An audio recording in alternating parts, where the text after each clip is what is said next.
to the King County Public Library Freedom to Read panel discussion, which is being hosted by Renton Technical College. My name is Amity Addrisi. I've been a journalist for more than 20 years, so this is a very important topic for me, and I'm so honored to be a part of this discussion. Now, with this event today, KCLS is launching its Celebrate Freedom to Read campaign to reconnect with the joy of reading. Freedom to read is part of our First Amendment right. So here to introduce our panel is American Association of University Women, Kay Crane. Good afternoon. I went to the Catholic University of America for library school, and of course censorship was a big topic of discussion. We had the actual books of the Index Librorum Prohibitorum there in our library for us to study and understand. I was there in 1966 when the Vatican turned the index into a moral guide rather than a full prohibition for Catholics. I printed out the most recent 1948 version for you to see. It's in the back. It's 101 pages long, single-spaced. Other Christian churches and other religions also have had their lists of forbidden materials. As long as people have written books, people have tried to keep other people from reading them for any number of so-called reasons. The Chinese invented movable type, but with the invention of the printing press in Europe in the 15th century, books became sufficiently cheap in Europe that many people could afford them and could learn to read, so censorship efforts stepped up. Today, we seem to have a yet further increase in censorship efforts. In every library where I have worked and had the authority to do so, I have written a challenge document which any patron is welcome to use to explain exactly what parts of a publication they have read and from whom they want it prohibited and why. In addition, what material would they suggest to take its place? Material they would not find offensive. I have handed out the challenge document quite a few times, but I have never had one returned to me. I had quite a discussion with a mother who wanted me to deny Eloise to an entire school, lest it teach her son to misbehave. For me, the freedom to read is part of what makes me who I am. I enjoy using my head for thinking, and I think better when I am allowed to read freely, however offensive I may find the material I have chosen to read. The American Association of University Women was founded in 1880 by educated women in Boston.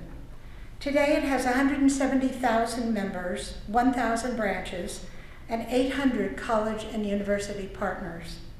Diversity, equity, and inclusion is the theme of the Highline branch, and we support the right to read.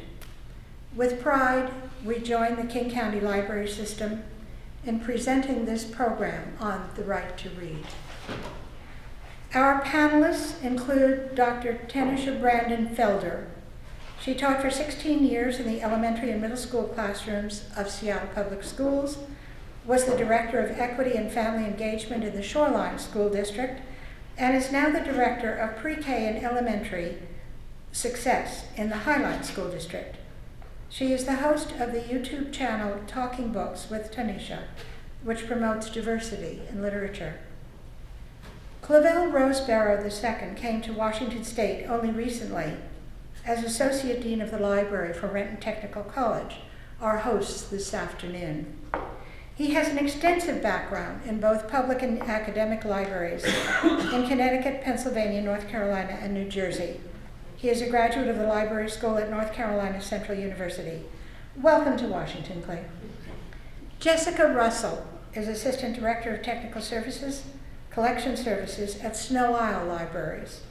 She's been active in publicizing Banned Books Week as a Freedom to Read Week. Jessica comes to the Northwest from Houston, where she worked in public libraries. Tracey Thompson graduated in computer science from the University of Central Missouri and earned her master's in information and library science from Drexel University in Philadelphia. She's worked in a public library in Oklahoma, a university in New Mexico, and an air base in Germany. She's Director of Collection Management Services for the King County Library System. Our moderator is Amity Addrisi, King 5's New Day Northwest host. She's a graduate of UCLA in English Literature and Geology. She's worked her way north from Bakersfield to Sacramento to Seattle. Her favorite reading genres are urban fantasy and paranormal romance. Our concern is the rapid increase in challenges to books. Between January 1 and August 31 of 2023, the American Library Association's Office for Intellectual Freedom reported 695 attempts to censor library materials and services. They documented challenges to 1,915 unique titles, an increase by 20% from the same reporting period in 2022, when the highest number of book challenges occurred since ALA began compiling this data more than 20 years ago. More people are challenging more books. Let's hear what our panelists have to say. And thank you. All right, let's get into this discussion. I think we're all excited to talk about an issue we've heard a lot about, and I'm thrilled that we get to have your take on what's happening right now. So I guess my first question would be to everyone here on the panel. What is intellectual freedom, and why is it important to your community? When I think about the term intellectual freedom, it really does imply the ability to be able to not only have your thoughts push and challenge, but be able to challenge and push other people's thoughts. I think the exposure and awareness and capacity building around experiences, your life experiences and others' life experiences, lend itself to really productive and fruitful conversations. I also think it allows you not to have to shut down a conversation because you differ in opinion. It actually, I think, expands the opportunity to be able to grow, but that only happens if you have opportunities to see and learn from other people. And so when I think about intellectual freedom, I think about the power that books have in that way, where you're able to see. We talk about it in terms of windows and mirrors in education. We're able to see and also be able to reflect experiences. In my community, which I identify as a Black African American community, we've always had examples of what stories look like. Sometimes, and many times, those stories have been verbal stories passed down from generation to generation. But we also have really amazing authors that have captured those stories in literature. And our community deserves to hear those stories and have those stories shared. It's hard to come behind that. But as a petitioner, at least in my experiences, I think a preface to that question, I should say, I coach debate teams, collegiate debate teams. And obviously in preparation of that, the dissemination of information and opinion is very vital. It is very vital to conflict resolutions. And in academia, in terms of collection development, making sure that each person is reflected in the collection. And just going back to laws of librarianship. Anyone in the audience know what they are? Let's just go to 5 laws of librarianship. Books are for use. Every reader their book. Each book is reader. Save the time of the patron. And the library is a growing organism. It's impossible to grow without material. Thank you. Intellectual freedom is a First Amendment right that we each have. It's a right to be able to access material that meets our needs, that supports our values, and also allows us to learn other people's values, learn about other people's cultures, and to see ourselves represented in books. It's really kind of a critical aspect. It's a true value of libraries and something that we have been battling since the Library of Alexandria. It's important to our communities to be able, especially as a democracy, to be able to have the information you need to be able to make decisions when you're voting, when you're just living your life. It's important to be able to access this material, and it may be right for you. Some material may not be right for you. but everyone has a right to be able to access that. And for myself, the intellectual freedom is also about access to information. And I think about it through the backdrop of my experience in public libraries. The first part of my career was spent in the Houston area of Texas. My first public library job as a teen librarian was in a library system where 50 plus LGBTQ books were being systematically challenged by a community group who felt that the public library shouldn't have them. It had become and it was a very intense way to start my library career, but it really solidified in me the need for intellectual freedom and the need to support and often defend multiple perspectives, those stories that make people feel seen and heard, and uphold their experience. My next question is to Dr. Tanisha. How does intellectual freedom impact literacy overall? So I think going back to the idea of windows and mirrors, I was having this conversation actually yesterday with a reading specialist. We were talking about the idea of doing parallel opportunities to do like instruction, like actual literacy instruction, while also introducing content that represents the students and the youth who are having access to the stories. Without interest and investment in the stories, the idea of like just having a technical approach around learning how to read doesn't quite connect. Like there has to be something innately that's connecting with a person to want to lean into, know more about a story, understand more about a journey, which can also activate the need to want to know more, to learn more, to be able to build vocabulary, content, understanding, which then leads to, I think, kind of a bigger journey around finding more books and more opportunities.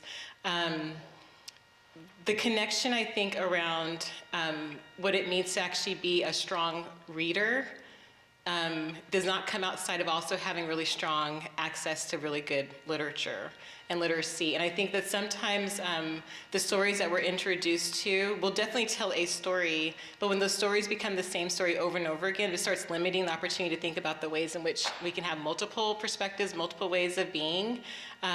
But the more you're able to access literacy and literature, you're able to find other ways in which your stories show up. And so there's lots of different ways in which a person or a person's stories can be presented, even within one kind of, concentrated group. There is no monolith in how people exist. And I do think that access to literature and literacy gives you opportunity to kind of see that and to seek that out. I was just going to say, has anyone read George Orwell's 1984? I mean, I think exactly what you said. Jessica, my next question is to you about, you are a collection manager for Snow Isa, and I'm curious about what methods you use to select materials for your patrons, and how do you know it's going to be effective? Because I can imagine that would be a really hard job. That's a great question, and sometimes it's a question where sometimes you just have questions and not great answers. But no, we start from a collection development policy. That's a body of guidance that is approved by our Board of Trustees and made available on our website. It outlines what we're going to collect and what our focus is for the materials that we purchase. And it is broad level concepts that give us some guardrails and priorities, but otherwise, the world of books is so broad. We then tend to use some tools that help us choose books for the collection. Like many libraries, we have relationships with big book vendors who help us deliver books at a good price in a timely fashion. They give us some support in letting us know where high demand books are, either ahead of publication or post-publication, so we get a sense of what's going to be popular. There are some titles that are no-brainers, things that have been bestsellers for some time. And if we only had bestsellers, what a tremendous loss that would be to our reading community, because there are always opportunities for discovery and joy, and bringing forward stories that people may not have been exposed to, or even know, they didn't even know that they wanted that. So my selection librarians all have experience and passion and enthusiasm for the type of material that they select. They do a lot of reading themselves, and they do a lot of work to stay informed about what's happening in the publishing world. We also have a robust customer suggestion system that allows our community members to tell us where the gaps are in our collection, and that's really important. The library's collection is for the community, and if we don't have a direct line of communication and are open to hearing what they see missing, we would really miss out on a lot of opportunities. I think, especially through that intellectual freedom lens, it's also important to think about all the other ways that we connect people to stories and information, and that's through services like interlibrary loan, where if we don't own something, we can borrow it from another library. We also have robust digital collections. So very often when we think about selecting materials, we may think about selecting physical books, but it really is a whole world of materials and types of stories and experiences that we want to represent. One of the things that we have also done is had a DEI analysis of our collection through one of the large book vendors. Ours was done by Baker and Taylor. My caveat for talking about EDI or DEI analysis is that most of the systems use classification systems like Dewey, which are inherently flawed. They're homophobic, they're transphobic, they're racist. They're deeply problematic and flawed. So I take any feedback that we get from that kind of analysis with a grain of salt and think of it more as just an opportunity to see if we have gaps that we weren't aware of. And for instance, when we had ours done, we had less Asian American representation in our collection than I feel like we probably should have given our communities. And that's something that we've been working on to address, to realign. Beyond that, we do watch our circulation patterns, because a lot of how we're gauging success can be whether or not materials get used. We look at both the physical and digital circ. And not just the data, but also anecdotal information, and try to factor in other components. There are communities where physical books may not get checked out a lot, or digital materials may not get checked out a lot, and yet the library and the collection still gets used quite a bit in those communities. So I would say that it's a multifaceted approach, and I always think of it as a series of overlapping nets. We're just trying to catch as much good stuff as possible, and continue to add as many nets as we need to in order to feel like we're really fulfilling on our promises to our community. I have so many follow-up questions, but I would let Tracy, please. And just to build on that a little bit too, one of the things we're doing is co-creation, where we're going out to our most impacted communities and really trying to listen and understand what their needs are. We have a world language assessment that we'll be doing this next year. We'll be talking with world language communities about what their needs are. One of our biggest challenges of carrying diverse materials, though, is the availability of it. Especially world languages, it's just not being published, or not being published in a way that we can access that. There's a certain online vendor that those books are not available to libraries, either their ebooks or their audiobooks, some of them. And so we're really also working with advocating with publishers to publish more diverse materials so that we can see those windows, doors, and mirrors that Dr. Tanisha mentioned into our communities. It's been kind of an ongoing conversation, shall we say. I would like to briefly recognize the president of the institution in the far right, Dr. Yoshika Hardin. She's present. Obviously, academic library is a little bit different. We do tend to put the priority on academic acquisition, but we do recognize non-academic acquisitions as well. The consortium of the state of Washington, we tend to use the algorithms, LibQual, analytics to determine what books we need, combined with analytics on modalities, connected with the courses that we offer.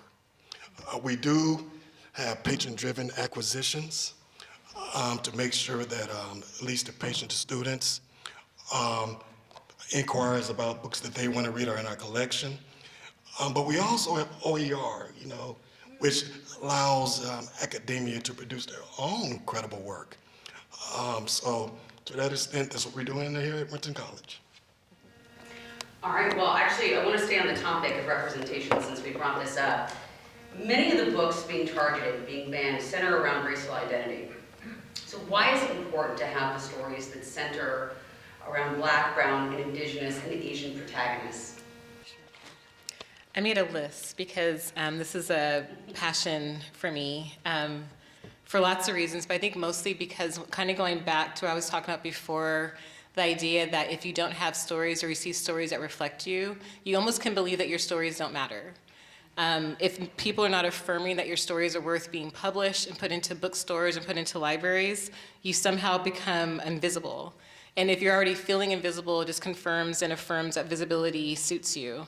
I got to quote one of my favorite authors, Jason Reynolds. He talks about when he started writing books, it was because he was one of those students that wasn't really a reader, wasn't really excited about it, and didn't see stories that reflected him. And so in the space of that, he created his own stories. And these are some of the books when I think about affirming racial identity that stand out to me. I mean, I could name hundreds of books, but the ones that I want to share today are like Jason Reynolds, of course, The Boy in the Black Suit, Kelly McWilliams, Your Plantation Prom Is Not Okay, Joel Parker Rhodes, Ghost Boys and Black Brother, Black Brother, Nick Stone, Dear Martin, Dear Justice, Diana Ma, Heiress Apparently, Elizabeth Acevedo, Poet X, and By Any Means Necessary, Good Talk by Mira Jacob. There's a whole Meant to Be series by Disney. These are all books that are intentionally putting protagonists of color in the forefront. They're not side characters, they're not like the funny sidekick. They are actually, their stories are mattering and they're centered. And they're centered in ways that we don't have a chance all the time. I'm thinking more of the school system as which I'm situated in. We don't always have the opportunity to see the story centered. And not because they're not available, because I think we have more books that are more available that have really strong protagonists of color now, but we still have a lot more to go because the publishers are still predominantly white. And so when we think about whose stories are worth publishing, whose stories are worth being told, those are a list of you could keep going about whose stories are available and are out there. But I think about the representation on here. We have Black male, we have Black female, we have biracial, we have Asian, we have Latinx, we have queer. We have all of these represented in just this list that I mentioned right here. And all of those have protagonists of color because we're intersectional. And I think that's the other part, is that the intersectionality of who we are and how we exist as people of color, those stories get to thrive in literature when our authors use their own voice. And when those own voices reflect the communities in which we are situated in and the bodies in which we carry every single day, the visibility comes back into our stories. We begin to become important and precious and affirmed.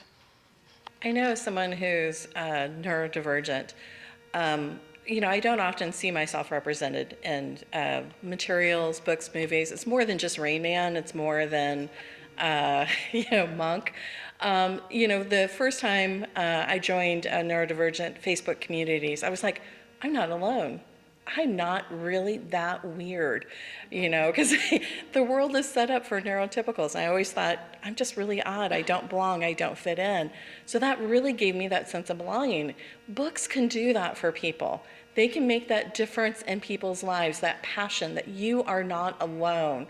There are, talking about Jason Reynolds, authors, Jason Reynolds, Jerry Park, they receive stories, LGBTQ authors often receive stories from people who were suicidal. And they're like, I read your book and I realized I was not alone. This is why representation is so important to be out there. I'm also neurodiverse, and I didn't realize that you were Tracy.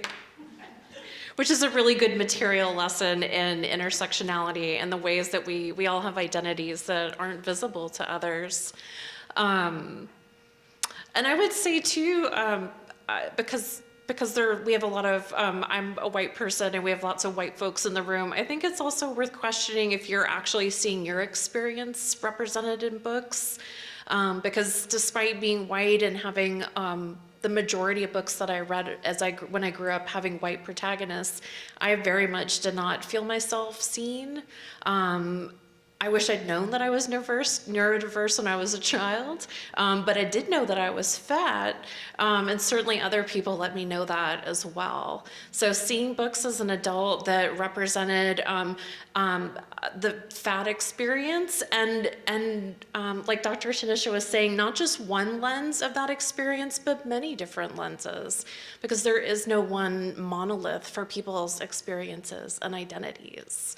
And since we're touching on identity, I did just want to say that the kinds of challenges that we're seeing where books are challenged or removed from libraries, especially with the wave that have targeted books from diverse authors, that has impacts. Publishers watch what books and what content is being challenged, and we need to all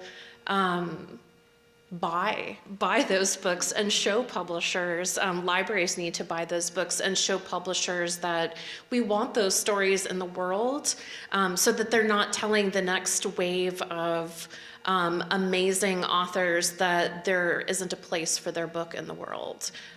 There is a place, and there's only room for more stories, an infinite number.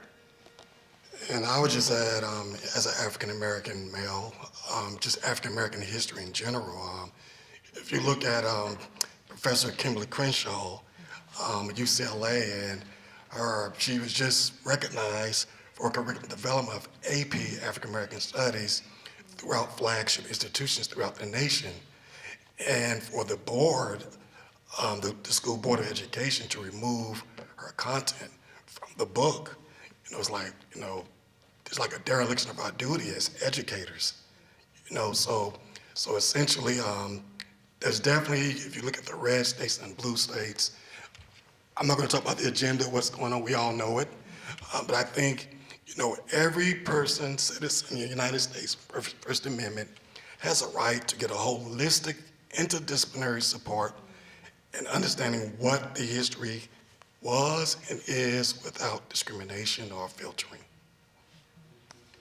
I want to talk again about intellectual freedom, and this question I get for all of you, really. So, as a journalist, well aware that the First Amendment right to freedom of expression encompasses intellectual freedom, right? It includes an individual's right to receive knowledge and information on a wide range of topics from a variety of viewpoints. Hopefully your local news is doing that every day.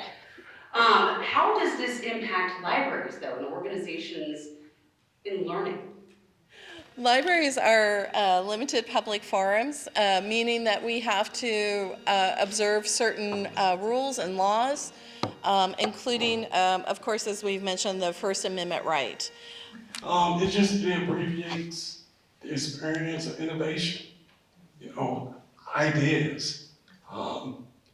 World history shows that, sometimes we retain bad ideologies, we correct them, and then we have the best resolutions. So I think it's very hypercritical to democracy, gerontology, the science of aging, so to protect it. But also, it affects the library's ability to provide interdisciplinary access that can impact knowledge creation. Speaking of that, the Freedom to Read statement is kind of a foundational document that's used by the libraries, and it was written in 1953 in response to McCarthyism. It's right now is its 70th anniversary, and if you read through the document, it is really kind of scarily applicable to today's society. Intellectual freedom again, as we see the laws kind of being enacted, and as Jessica kind of referred to earlier, part of the fear too is that this will inhibit the books that are being written, being produced, that are being put out there. Everyone has the right to decide what material is appropriate for them. Just as you have the right to receive this material and decide what's appropriate for you, you have the right not to check out the material. You have the right to decide what's appropriate for your children. You have the right to decide what's not appropriate for your children. However, you do not have the right to decide that for other people. And that's something that we really need to go out and educate our community and talk about it. Because what book is not right for you? Maybe that critical book for someone else. Think about maybe when you were growing up, what was a book that was just really meaningful to you, impactful to you? Maybe it was one where you found yourself represented for the first time. Maybe it was one that connected to you during a crisis you were going through. Or maybe it was one that steered you towards your career or helped you find that career. Now imagine someone telling you that book is not appropriate and that it's no longer available to you. That's what intellectual freedom is making that book available to you. One of the things I think is so great about this panel before me is that you've all been to different parts of the United States and the world, Tracy. So you have seen censorship on a variety of levels. How have you seen it change? And how does censorship happen? And how have you personally, I know there's 3 questions here, so choose which one or all. How have you seen it personally affect readers and folks? My first instance of censorship actually was in the military libraries when I was stationed overseas in Germany. And it was a mother that was coming up that was upset because she was reading a picture book to her child. And it was about a prince who went off to was supposed to go off and find his princess. Come to find out what he really needed was a prince. So she was rather upset with that story, and we had a good conversation about it.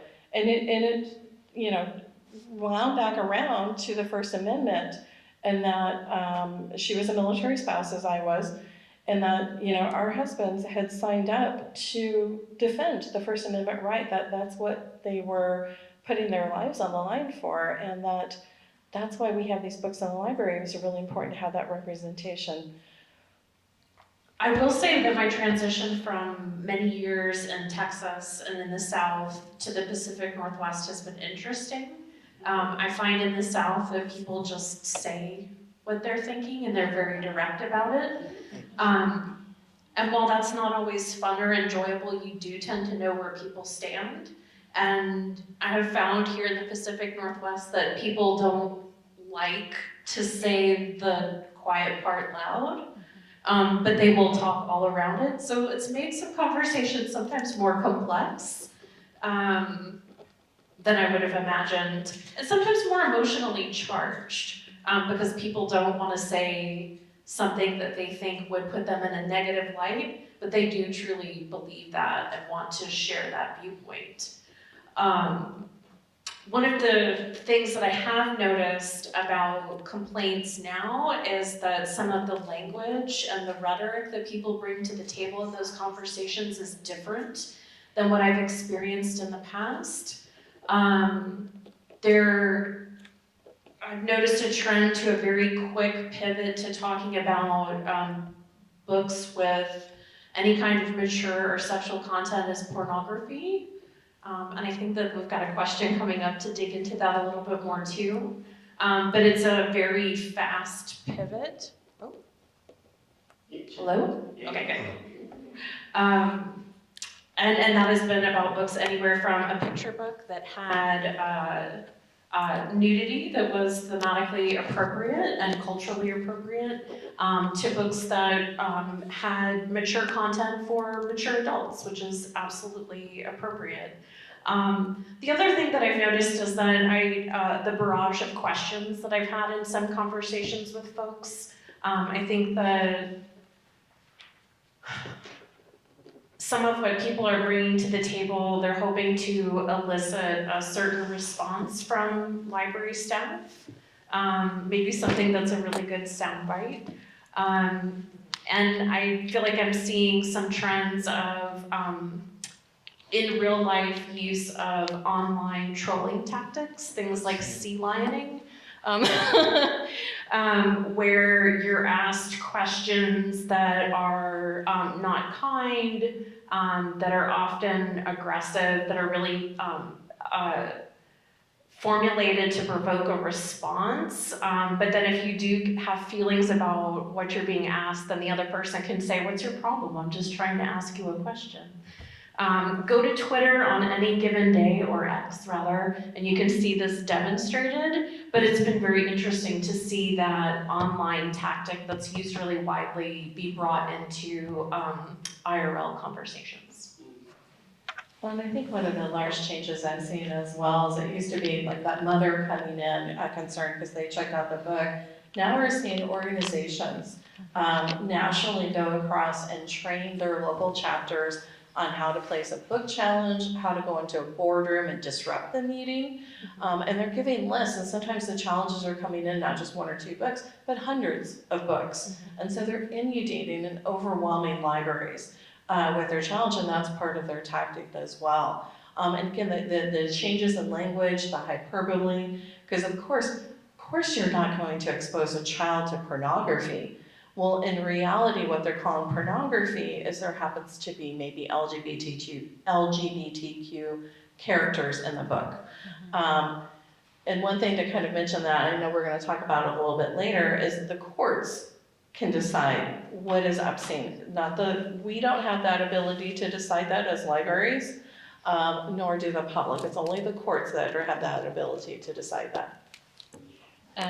This brings up multiple things for me, this kind of hearing all the things that are being shared, and for me, kind of going back into the school systems, I think about things like policy and the impact that policy can play in a conversation like this. Not that it's perfect, but sometimes the policies that you pull into place that really are affirming identities and also affirming the ways in which our students show up every single day. Things like anti-racist resolutions or ethnic studies resolutions or race and equity policies can be very powerful in being kind of counteractive to some of the negativity that's coming in. It's also, I have seen in districts where I've been, where that has actually been able to justify the books that are able to go through, like our instructional materials committees, what's being approved and not being approved, and not doing it on a subjective, like I feel comfortable or uncomfortable, but doing it because it actually represents the missions and the values that stand for the district, that then represent the students and who they are. So that's where movements like ethnic studies, I think, become really important, because what's accessible in terms of literature and materials that are reflective of the histories and the stories of students and families is really important in that too, and that then also helps support the books that then, again, go through like that kind of instructional materials process. I do think that the tools that are used for screening are really important too, that, like, I think there's a lot of ways in which bias can even be put into some of those tools. But also I think looking for the correct questions that you're asking that have a wide variety. So you're looking at things that do reflect representation on race, gender, sexual orientation, ability, language access, class, all the protected classes, because that helps you make sure you're having a well-rounded and wholesome or holistic opportunity for reflection and representation of literature.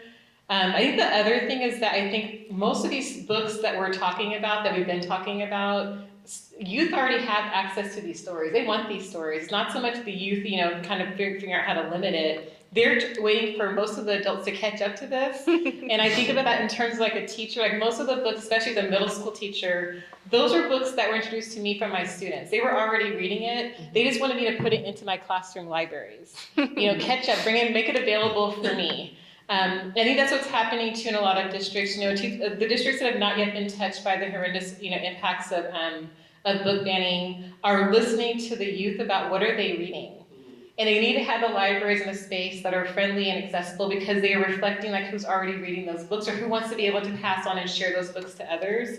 So I kind of think in that way adults need to step back and get out the way, as always with any time a youth organization or movement is happening, we're catching up to where they already are. I think what it's about for a lot of educators is really about having the tools to be able to access the material, the content. So can I hold a conversation? Can I be able to engage my students in these materials? And the more we normalize those stories, the more practice we are around reading and investing in those stories, then the more we're actually able to, I think, help build comfort and visibility for our youth.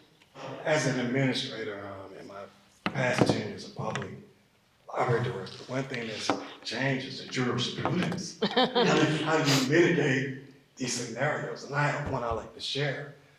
I had a board member come to the library and tell me, I'm going to remove this book. So how do you respond to that? So I explained to the board member, you're only a board member when we are in session. And you are a patron.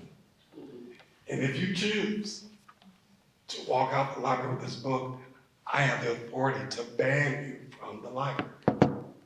So having those real conversations, understanding, library bill of rights, municipality laws, what you can and cannot do, is very critical in combating these type of scenarios. I just wanted to add, because you both so eloquently pointed out, adults are not necessarily great judges of what a kid wants, what kids want and what they're ready for. Kids are really good judges of what they're ready for. And also that adults read meaning into pictures and stories that kids don't.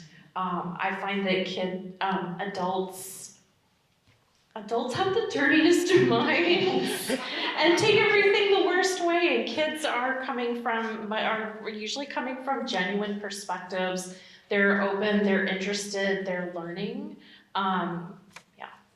That's a good point. I got a 10-year-old. I completely agree with you. Let's stay on this topic. Sorry. Talking about pornography. It's subjective, like you said. It's been used to, I guess, skirt around certain issues that maybe many groups would not want to talk about. Now, there has been a rally cry of pro-censorship groups removing books to protect children. So I'm curious what you would say to someone who says, why wouldn't you want to remove books that are declared as pornographic? I guess I first want to say that just because someone is fearful does not mean that the books that represent a group that they either do not understand or are fearful of or homophobic, transphobic, xenophobic constitutes or justifies, back to what you were saying, Tracy, is because you don't want to read something no one else should read it either. Kind of sum it up. And it makes me think about why it has to go to that place, or why it needs to be that classification. And I think it goes for me also back to the idea of normalizing stories. We tend to think the worst, or we tend to other people or categories that we do not understand, or that we have somehow been socialized to discriminate against, put down, hold oppression towards, or hatred towards. Which goes back to ignorance and misunderstanding of what's existing. I'm looking at a list of books here because I always have to have a list of books I want to share.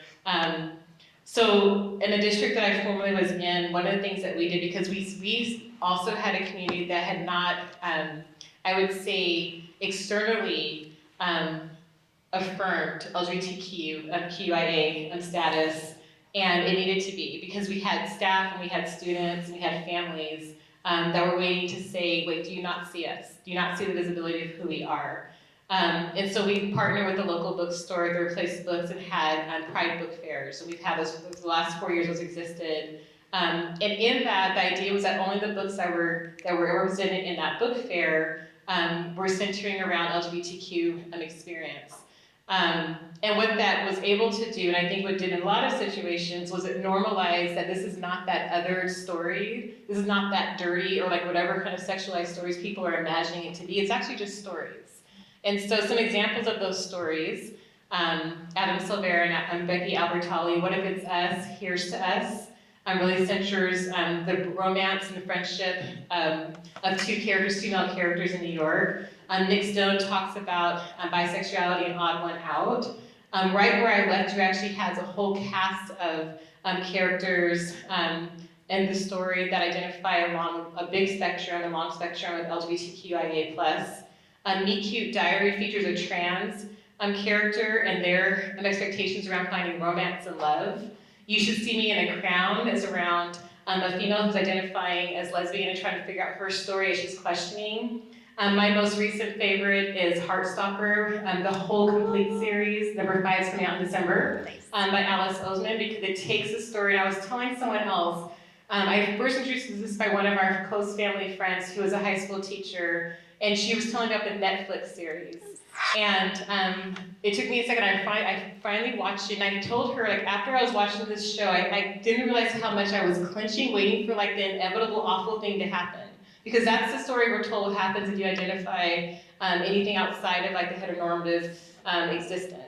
And this did not exist in this way. It actually was a very beautiful, very sweet story. And I was like, let me check myself and expecting the worst to happen every single time.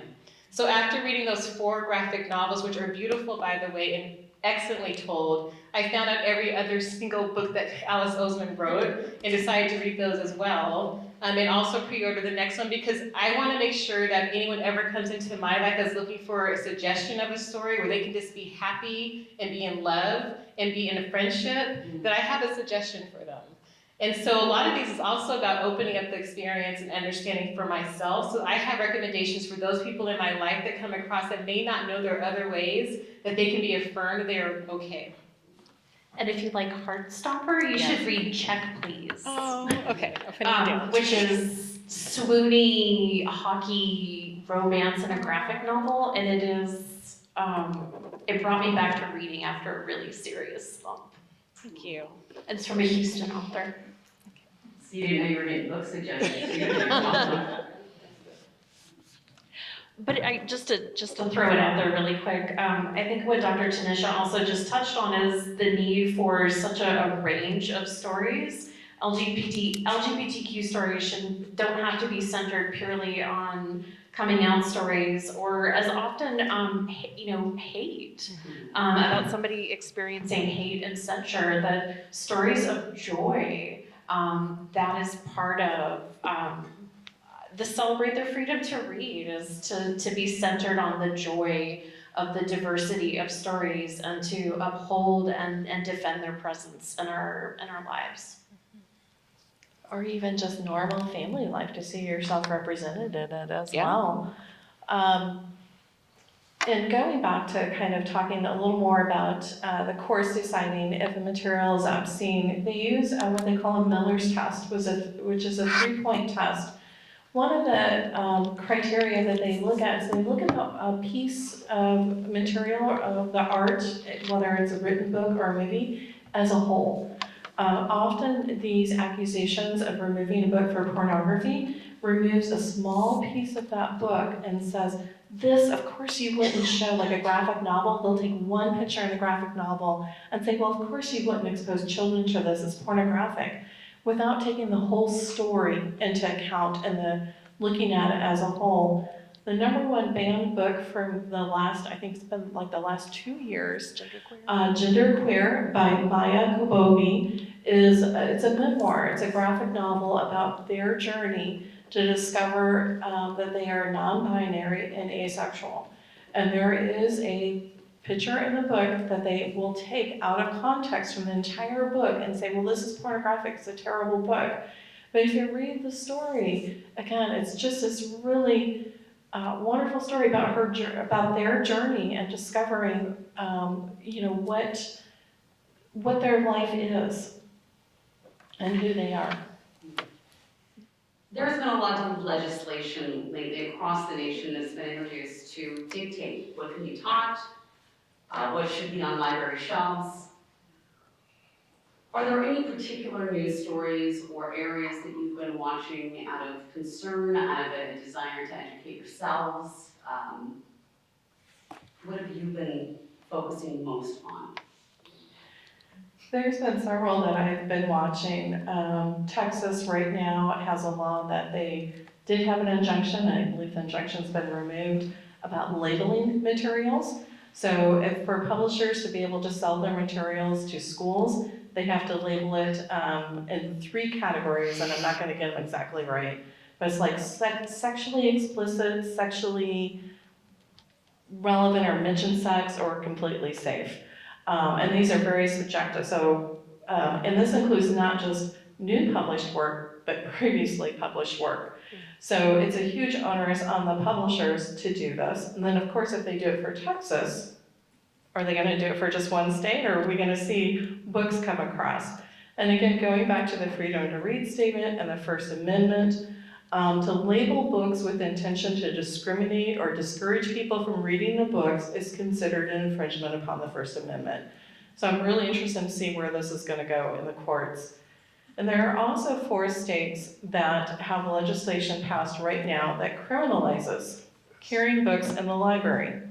Now, again, think about, we're supposed to be a democratic nation with, First Amendment, and they're criminalizing books in libraries. So libraries can face jail time, they can face fines for carrying these books. And the definitions are vague enough to be like harmful to minors. What's harmful to minors? And often, again, in these states, they're removing books that are BIPOC centered or LGBTQ centered. So harmful to which minors? Is a question that we need to ask. Now, as far as I know, no librarian has actually been prosecuted or charged yet. But again, I really want to see where this is going to go in the courts. And there was I think that this has now been blocked, but there was a Washington county that there was a vote to shut down the library. DuPont? Okay, people are knowing. And it was over content in the library collection, and that's scary. The thought that libraries could be put out of business over intellectual freedom support. There was a library in Texas as well where they tried to close it because the library refused to move the content. And just really quick, there are some really great resources if you're interested in, if you're following all the legislation and intellectual freedom news. Every library is an advocacy group for libraries across the United States. And then also Book Riot, which is actually a really fun book website, but Kelly Jensen is doing really great work reporting on intellectual freedom incursions. PEN America also has a really great site with some resources, and of course the American Library Association has a lot of pages for banned book and intellectual freedom as well. If you, I don't know. I'm happy. I guess the question then becomes, what are some of the ways you defend access while acknowledging that there are differences in certain family values? How do you have that conversation? You're smiling, Jessica. You can go ahead. Okay. Sure. I think I'm smiling because this is a conversation that I've had more and more with customers and occasionally, even with library staff, because folks who work at the library are usually passionate about the library. It's worth mentioning that sometimes intellectual freedom challenges are not like the ones that we've been talking about, the ones centering on BIPOC or LGBTQ identities. Sometimes we have folks challenging books because they're racist or homophobic. And those are hard conversations to have about, yes, I know that this book is racist, and it may represent a perspective, a part of history, something that's important to our learning. My colleagues have had really beautiful language about holistic learning experiences, and you do need exposure to perspectives other than your own or other than what you also uphold to be a fully rounded human. I know in my conversations, I really lean into everyone's right to choose. I do believe that there is a right book for every person. And so when somebody comes and they're upset about an experience or a book that they had, to me that says that that wasn't the right book or movie or audiobook for them, and that gives us a wonderful opportunity to find something that does align with their interests. And that just the presence of something that they don't like doesn't mean that it needs to be removed. Library staff are there to support them and help them have a wonderful experience and find the right thing for them. Yeah, I love this coming from the perspective of maybe a teacher or an educator, and kind of what's available for youth as they're accessing stories or trying to find the right story. And I know there's many times, I think I always kind of feel like, especially when it comes like to racial equity or to anti-racism kind of work, like my job is not to change anyone's mind. My job is to have conversations and hope that people are open enough to like consider the possibility. And sometimes I'll even ask that question, like, would you be open to the possibility that maybe there's more to this story or more perspectives that exist? I just had this conversation yesterday when I was doing one of the interviews for my channel around books for youth. So we're looking at picture books. And so the idea, like there's 3 picture books that we were kind of talking about, and one was really talking about the integration of the school system in Central California in the 50s around a Mexican immigrant family coming into the school system. And another was talking about kind of having stereotypes as a young person of what people's journeys are going to be as they're traveling, through like the New York subway. The idea that somehow these stories are not right or not yet appropriate for young people. I can't change a family's mind about what's appropriate for their child. I can say, there's lots of ways in which this is already happening, already being exposed to your child. Would you be open to the possibility that maybe there might be some tools to help you have a conversation with them about what they're seeing, what they're experiencing? And I think that I feel like most people really want to engage in conversations with their kids. They want their kids to want to like them, to be close to them and be able to have, communication with them that's healthy and full. The more we limit those opportunities for conversations, the less that relationship grows. And I really do deeply believe that communication is the key, I think, in lots of different ways. And I think books are actually beautiful as a communication bridge.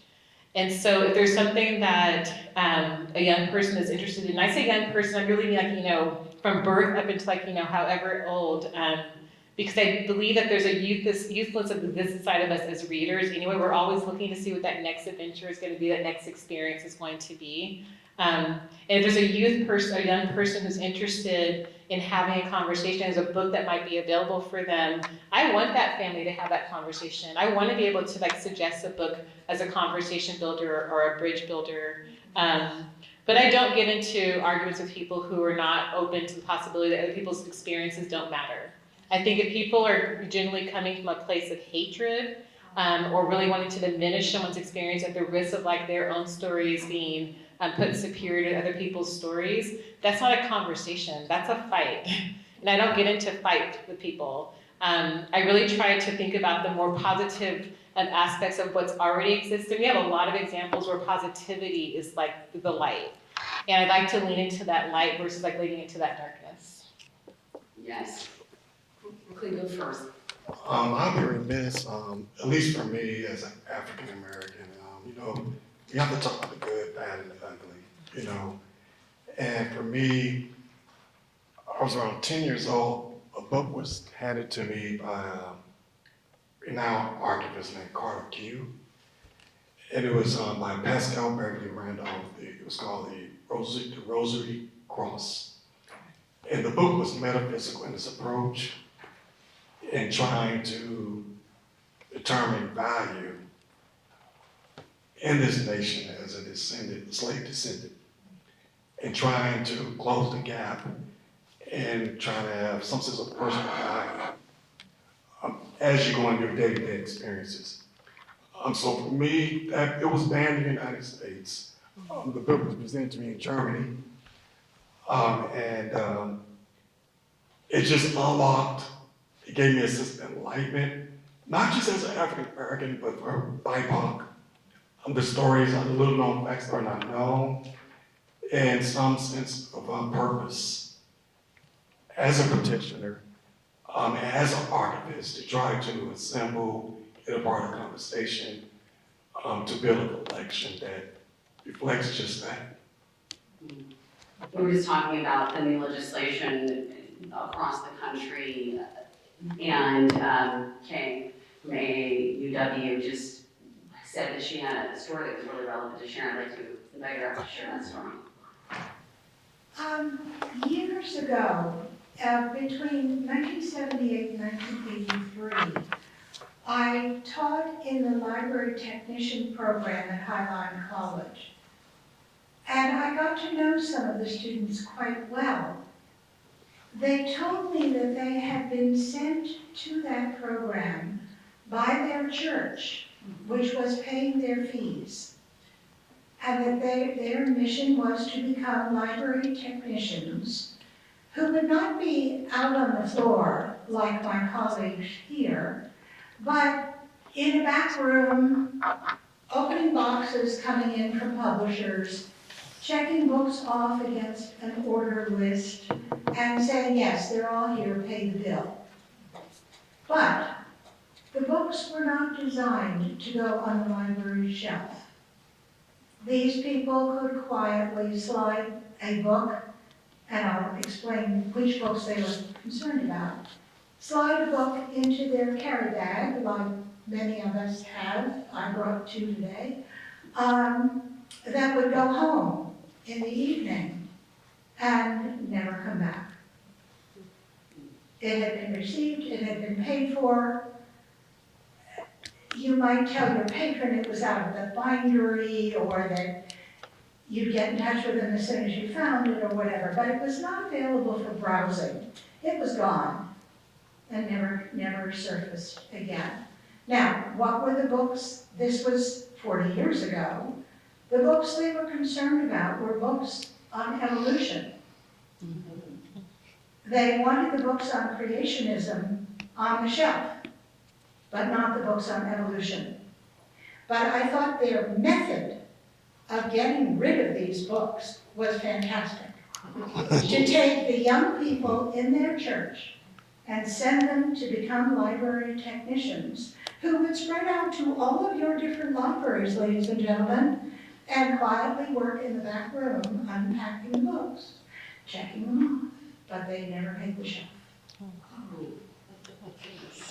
Well, and that brings up a really excellent point. Intellectual freedom is a responsibility of everybody that works in the library, everybody that works in the school system, all the way from people who unpack our boxes to our catalogers to our frontline staff.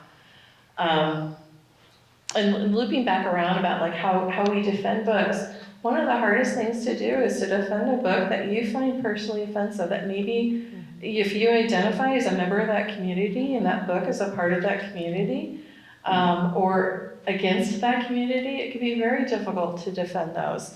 I know we're really trying to set up support for our staff members, when we have someone comes in who's maybe very, shall we say, passionate about not having that book in the library, they could say some very cruel words, and perhaps that person identifies with that book. So it's a very difficult challenge to kind of face, and it can be very hard for our staff members, so please be kind to your library staff. Well, that actually was going to be my next question, is how do you defend materials that are personally offensive to you? And that's kind of the hard one. Sorry for jumping the gun there. We all have books that we find personally offensive. I've had more than one conversation with a selector when they have like a patron request to order a book, or they see a book come across their desk that needs to be ordered, that they have just found deeply offensive, or they are afraid it's very harmful to a community. And we have to sit through and have that conversation about, no, we need to order that book because we can't discriminate against it, again, based on its viewpoint. But it's hard, you know, it takes an emotional and physical toll.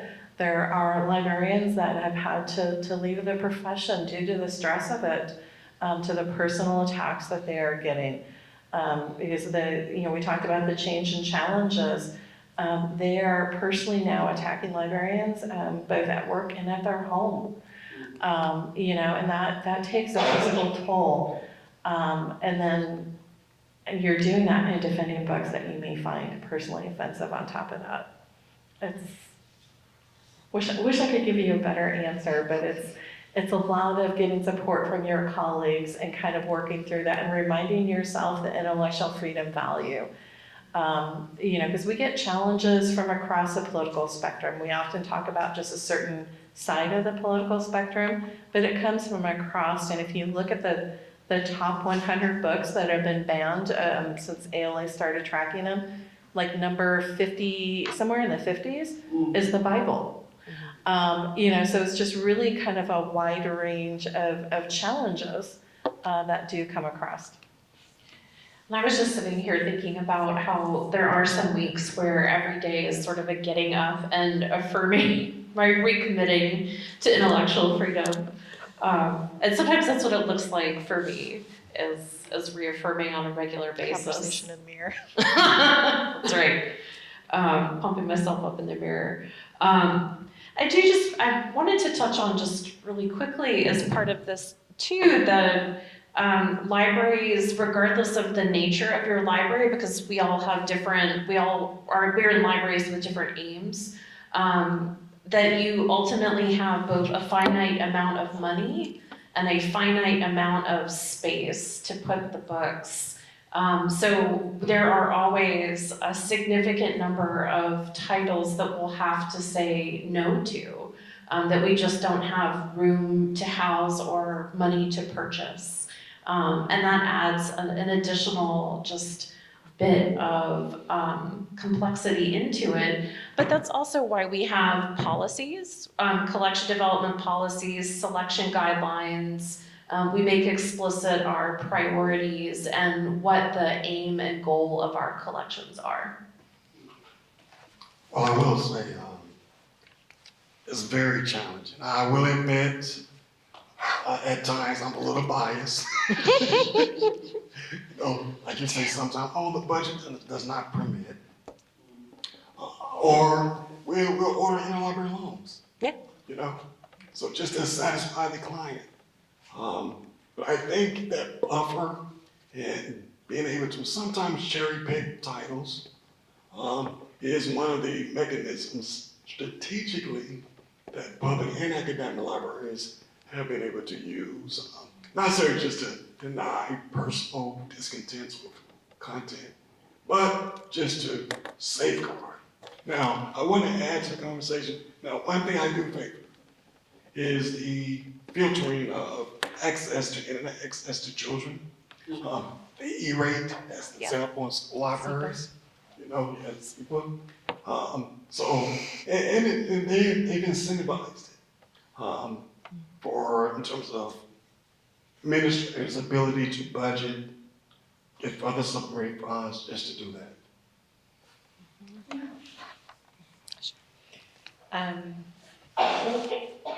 The idea of, what do you do in the face of oppressive actions or words or those ideas. I think, so one of the things that I unfortunately had the privilege, I guess it would be a word, honor something, like I experienced anyway, of having the role of Director of Equitable Leadership, Pedagogy, and Family Engagement in a predominantly white school district as a Black person.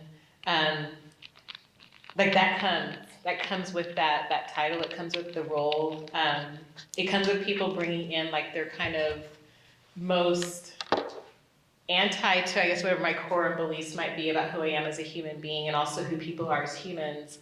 That's all those things were tested.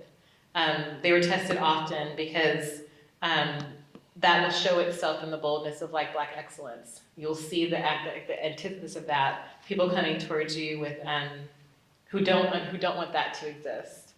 One of the things that I really tried to pay attention to, and I think this took lots of training and lots of like work, so I'm not claiming like I did it myself, was really the kind of the goal of I don't have to agree with everything you're saying, but I need to understand where you're coming from. And the reason why I say you need to understand where someone's coming from is because then you know how to position yourself in that situation.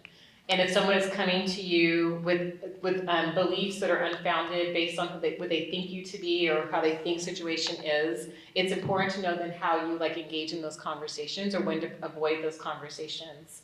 And I think a lot of examples have been like that. You know, I think about even terms of like, you know, movies and films where people have said, well, those characters will never be able to make money because no one wants to see those stories. No one's interested in those stories, right? I was just reading actually this morning about the Marvels that came out over the weekend and how they're comparing it to other Marvel movies. And people had very low expectations as a society around Black Panther's debut, and it's still considered one of the highest ranking Marvel movies ever. And it's because in the face of like what someone thought would not be worth a story, Black is on a big screen, backed by millions of dollars, directed by a Black director and written by a Black writer, people didn't think people wanted to invest in those stories. And I think the misconception that we actually want to invest more in those stories because we don't have opportunity to access them as well or as much. And so when oppression comes my way, I try to think about like that, who's around me that can help support that kind of rebuttal of that, to keep affirming myself specifically in the center of that, because there's more people who believe in who I am and believe in who we are as humans and people who don't. And I know that the media will try to show us that hate is like, ruling our world. I refuse to believe that. I refuse to believe that we're so full of hate that we can't actually see each other anymore. And so in the face of oppression, I choose to find another way. Doesn't mean I always go high. I don't believe in that every single time. Sometimes you're gonna have to like be put in check. But also like just being aware where someone's coming from. I don't want to fight ignorance with ignorance, but I do want people to understand like I get to claim my space. People get to claim their space. And it's not up to anyone else to tell us that our space is not valuable. And even people who believe the most like outrageous things, this is hard to say out loud, right? The most outrageous thoughts, they still get to like deserve their space. They still come into my space trying to pollute it. And that's really important for me. Clea, I loved your board member story. I think that is such a good story. I have many more, but. Well, that's my next question. I'd be curious from all of you, how your organizations handle challenges like this, not just from outside sources, sometimes from within. How do you handle that? The manual is still being written. We're very limited in what exactly how we respond. But I would tell you, just learning from the Gun Rights Association, are they able to defend and rebuttal any resistance to their existence, that has taught us. So there's a lack of reconnaissance. At ALA, we're restricted. We're librarians. We go by the Library Bill of Rights. But if you just look at the way states have been able to find the loopholes against the federal law, I don't have the answer. And I think the changing of guards, municipality, whether it's Democratic, Republican based, right now, it's kind of chaotic.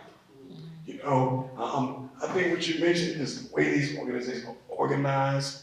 The example that you gave, they solicit a platoon to come in the library and just, remove books. So I just think a good example of how you combat it is utilizing artificial intelligence. Like, can you give a solution based on giving the facts? Can you give us an apparatus on how to combat this? And I'm just learning how to use it, and it's phenomenal. I cannot wait to hear about that. Yes. Well, we can have a whole nother section about the intellectual freedom rights around artificial intelligence. Talking about how we deal with challenges in our organizations. First, we welcome the conversation. We want people to come in and have conversations about the materials that we have and the opportunity to find them something that better meets their interest and their values. If they do feel strongly about it, they can submit a formal challenge. We do have an intellectual freedom committee and a subcommittee from that, our material evaluation committee, where we meet monthly and we evaluate any challenges that have come across for our materials. And we look at, does it fit our selection criteria and philosophies? As Jessica mentioned, we all have published selection criteria and philosophies available on the website. And then we look at, is the book appropriately categorized? Because sometimes we get it wrong, and maybe the book should be in the young adult area or in the adult area. So we look at that to see if we have it in the correct area. And then they can appeal to our executive director, and then the decision from there is final. We've also recently made that similar change, which I think is really interesting. I'm curious to see if other libraries, public or otherwise, make that change. In my previous experience, in the libraries that I worked at, there was a formal challenge process, and part of it was usually having some variation of staff, whether it was the selection librarians or a committee like Tracey mentioned, review the material and then decide if the book should be retained.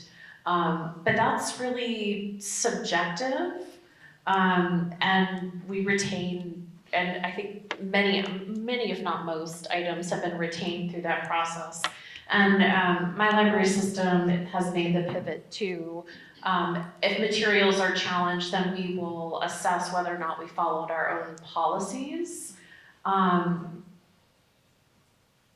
Digging into the content and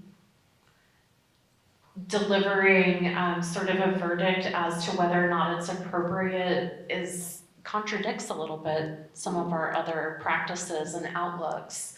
So I'm very excited for this pivot. We haven't had any challenges since then, but very much like Tracey, I think having a book challenges can be part of healthy discourse, can be a way to for people to feel heard and for the library system to make sure that their own internal processes are healthy, are being evaluated, and working the way that they should.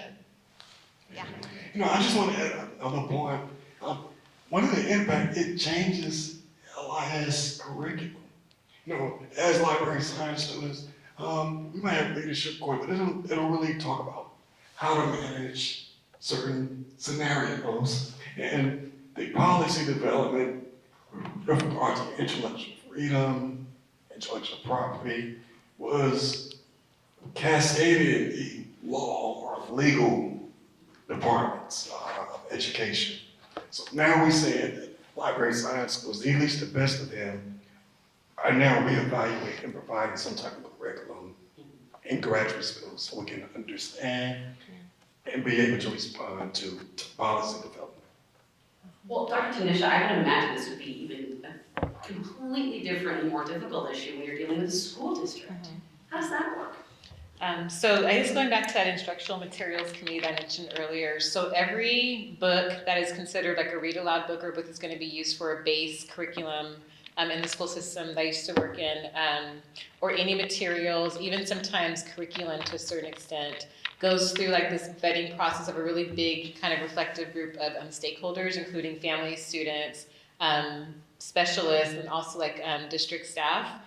So you can imagine like with all these books kind of coming through, most of them were like, you know, referred by, you know, certain educators who wouldn't have it for their classroom use or whatever situations. And over time, those books, sometimes those books become problematic, just depending, you know, for whatever reason, because they are subjectively chosen or subjectively recommended. And so the tool that was crafted and used, which also had a kind of foundation from OSPI, which is the State Superintendent of Instruction, which kind of oversees all the school districts in our state, produced a tool for screening materials. And so that tool was taken and then customized for our district to be able to look at the materials that we're going through, which also meant that if there were materials that were being challenged, like why didn't this book not get, you know, accepted, this material not be accepted, or even in the situation where a book had been accepted or approved previous years, but was no longer considered a book that was appropriate, it was able to kind of help justify why, one, it was either appropriate for the here and now, or why it was no longer appropriate. And I think there's a lot of shifting. There's a lot of shifting and sorting, I think, through libraries, through school libraries and classroom libraries specifically, because when it comes to classroom libraries, most people may or may not know that mostly teachers are purchasing the books for their classroom libraries. Sometimes they're having funding from PTAs. Sometimes they might get an allotment if they're newer to a district and the district has money for that. But usually teachers are building their own classroom libraries. And so the sorting and the shifting that goes to make sure it's representative, making sure that it's appropriate, making sure that students are seeing themselves in the stories, that's a lot of teacher labor and time and attention that goes to that. And then you have the school libraries, right, where everyone has access to those. And those deserve to be shifted and sorted and kind of gone through regularly. During pandemic, I was very fortunate to be able to do like this kind of big consortium of, I think it was the northeast side of the country, where all the librarians kind of came together and did like these series of like looking at culturally responsive library collections. And I was like, let's go through a couple of the books and like, kind of, do some assessment of them using a tool.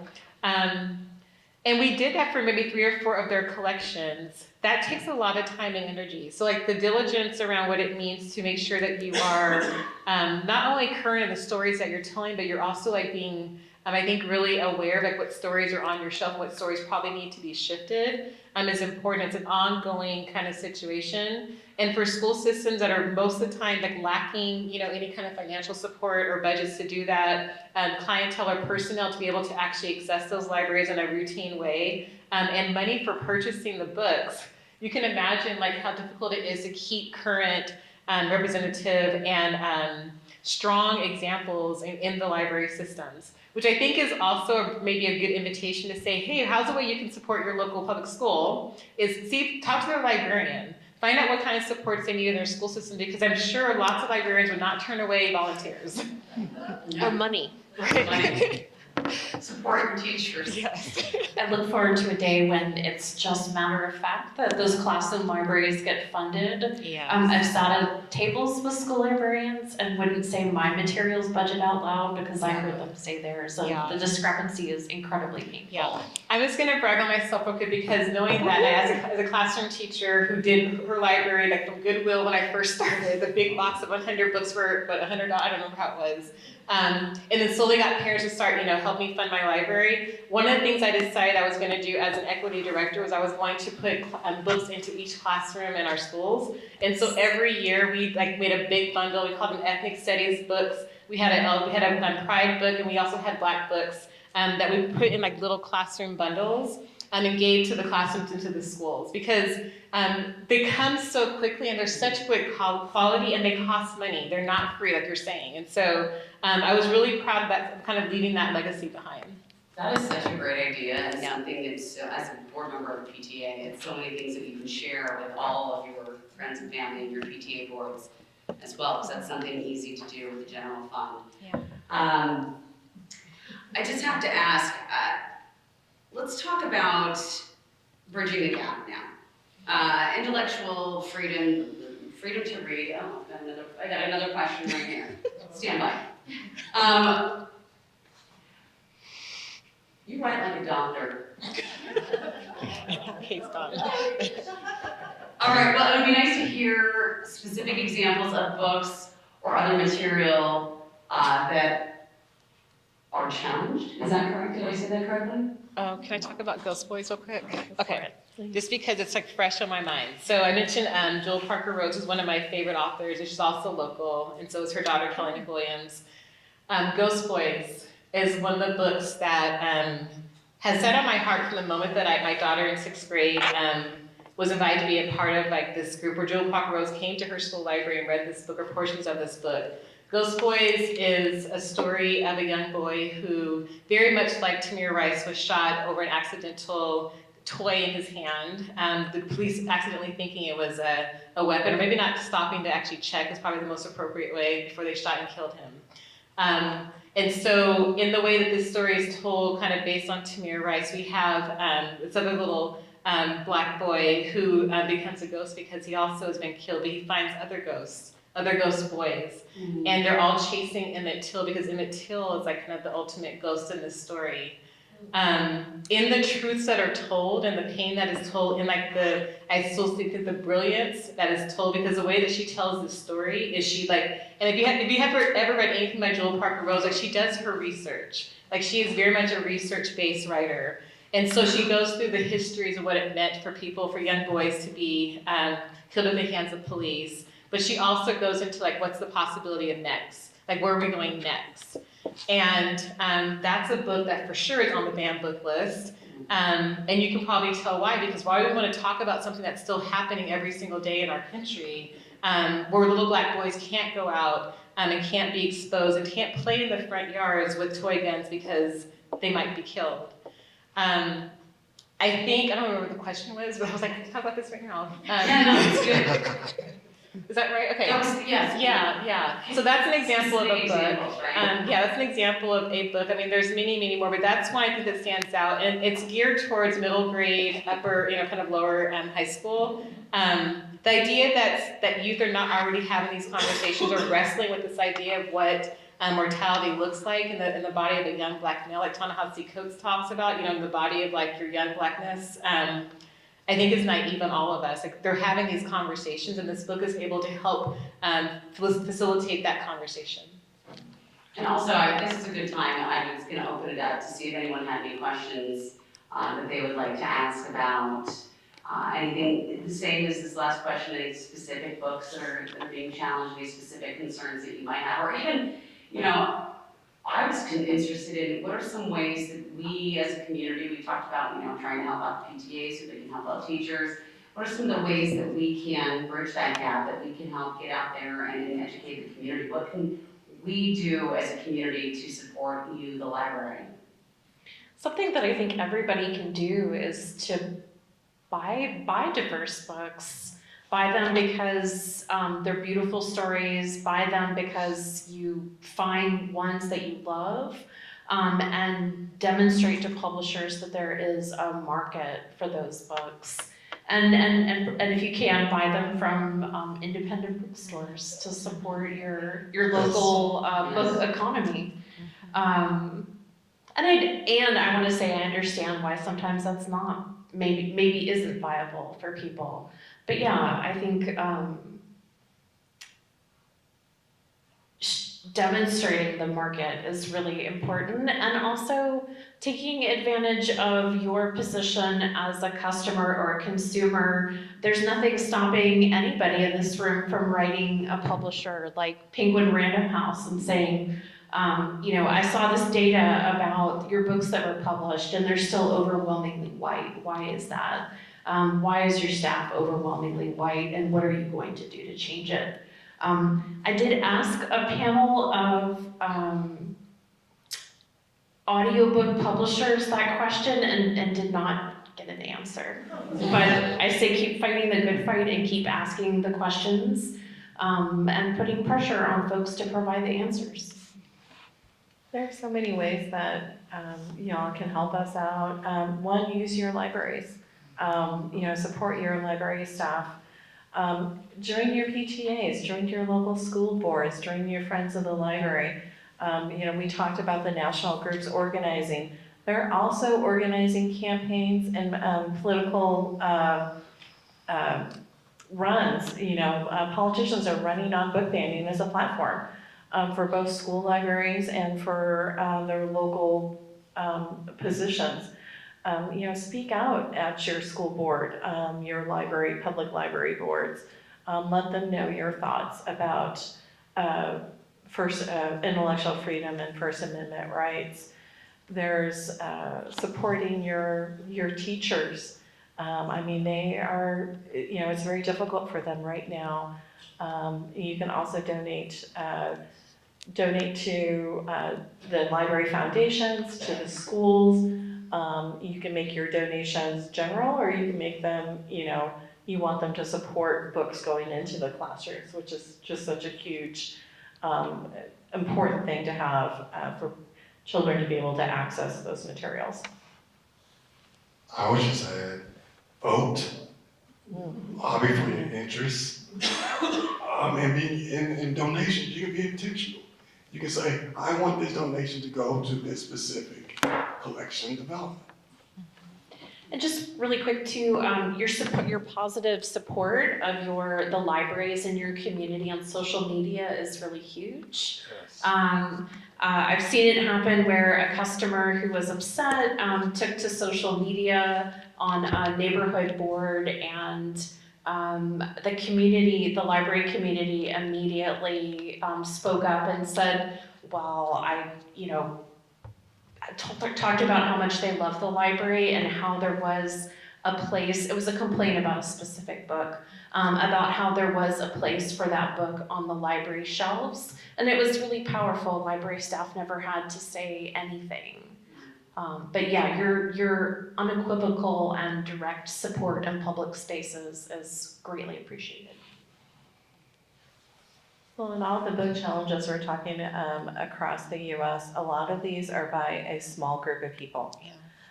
So it's a small group of loud voices that are overwhelming those who are not speaking up. So one of the biggest things you could do to support us, speak up. Any questions at all? All welcome. Yes, go ahead. Well, I'm glad to hear that you say vote.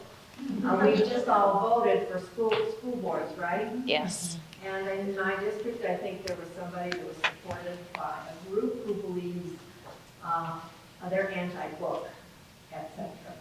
And so I think maybe we should go to school board meetings and listen to what's going on, because I don't know how to challenge that. But I think there was a goal of getting, for our state, somewhere I heard the figure 66 people on school boards that would have different opinions and not necessarily be for intellectual freedom. And then there's a larger group, a state organization that's really they educate school board members across the state. And so there's some issues of power in there. I don't want to be a naysayer or so forth, but I think we need to be aware that that movement is going on. It's just not an organization. It's here in Seattle, it's in Walla Walla, it's in Dayton, etc. And we need to keep our eyes and ears open and really do support libraries and intellectual freedom. So is that the best way to do it, is by going to the school board meetings, being present, being aware? Yeah, I think the thing that is powerful about the school board is that they represent like a constituent, and so depending on the numbers, which I think is really important, I definitely appreciate the idea, knowing who's on your school board, being present so they know that you're active and you're listening. There are lots of different ways to access school boards right now. People are, you can Zoom in, you can go in person. They happen once a month in every district across the state. People need to hear the other side. When people are coming in with the loud voices around, here's what I don't want you to do, they need to also hear the loud voices back here, but here's what you can continue doing.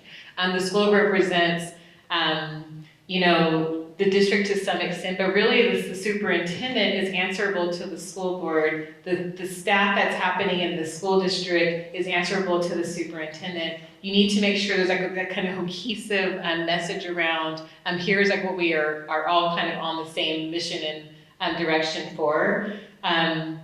I do believe outliers will happen, right? The more voices we have that are supported by the really great things that are happening for our youth, the less that those kind of naysayers get to have that power. So showing up in mass, bringing youth with you about the importance of why books are important, the intellectual freedom around having access to stories that represent them, access to stories that don't represent them, but also teach them about other people's experiences. Having those stories be present during those public speaking parts where the public has a chance to make statements is really important. So yeah, especially in spaces where people might be challenged otherwise, that come in force and come often. And don't just come when something is wrong, come all the time. So people are used to kind of seeing you there and used to hearing your voices. And I would just add, contact the state librarian. As a consultant to the House and Senate of the state, who can lobby for the interests of intellectual freedom and place the conversation on the agenda. Yes. Good point. If there are no other questions, I will just begin to close and ask if any of you have any final comments you'd like to share. I honestly have been so inspired by this discussion, Dr. Tanisha, when you started by saying, you know, we're expanding discussions through different opinions, and I think that is so important. Clay said the library is a growing organism, and we need material to grow, and I think that is something that will stay with me. Tracy, having your hands on material to help make decisions, that's something that goes beyond just making decisions as a young person. I'm watching my own 10-year-old learn new things, and it goes all the way up to all of us, making decisions to vote, to speak out. And Jessica, I love what you said when you said every person has a book that's perfect for them. And I think it is our job to continue to protect those books that are perfect for someone. And I'm so grateful for your time today and for sharing everything. Grateful for all of you out here who came to listen. Grateful for the AAUW for supporting this, for everyone who is here and interested today. So thank you on behalf of KCLS. Thank you, Renton Technical College, for having us here today. We're going to wrap up a few minutes early, but again, a big, big round of applause for our panel.